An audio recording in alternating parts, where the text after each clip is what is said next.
ஒரு முறை அல்லாஹ்வின் தூதர் மூசா நபி அவர்களுக்கு கடுமையான வயிற்று வலி ஏற்படுகிறது. அல்லாஹ்விடம் பேசக்கூடிய நபி என்பதால் நேரடியாக அல்லாஹ்விடமே கேட்டுவிட்டார்கள், இறைவா, என் வயிற்று வலிக்கு என்னதான் தீர்வு?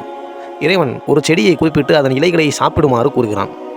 மூசா நபி அவர்களும் சென்று அதை சாப்பிடுகிறார்கள். சாப்பிட்ட மாத்திரத்தில் அவர்களுடைய அந்த வயிற்று வலி பறந்துவிட்டது.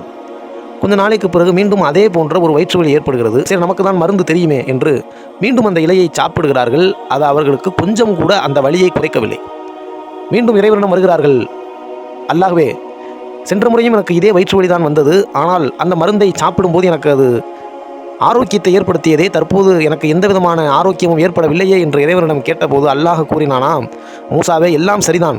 ஆனால் கடந்த முறை நீ என்னிடமிருந்து அந்த செடிக்கு சென்றாய், அது ஆரோக்கியத்தை கொடுத்தது. ஆனால் இம்முறை நீ உன்னிடமிருந்தே அந்த செடிக்கு சென்று விட்டாயே, நடுவில் என்னை மறந்து விட்டாயே மூசா என்பதாக இறைவன் கேட்கிறான். மருந்துகளின் மீதும் மக்களின் மீதும் நம்பிக்கை கொண்டவர்களே, படைப்பினங்களின் மீது நம்பிக்கை வைக்காமல் படைத்தவன் மேல் வையுங்கள். மருந்துகள் மேல் நம்பிக்கை வைக்காமல் அருமருந்தாளன் அல்லாஹுவின் மேல் நம்பிக்கை வையுங்கள். உங்களுடைய கஷ்டங்கள் பறந்து போகும். இறைவன் கூறுகிறான், வமன் யதவக்கல் அலல்லாஹி ஃபஹுவ ஹஸ்புஹ். யார் அல்லாஹ்வின் மீது நம்பிக்கை வைப்பாரோ அவனே அவர்களுக்கு போதுமாவான்.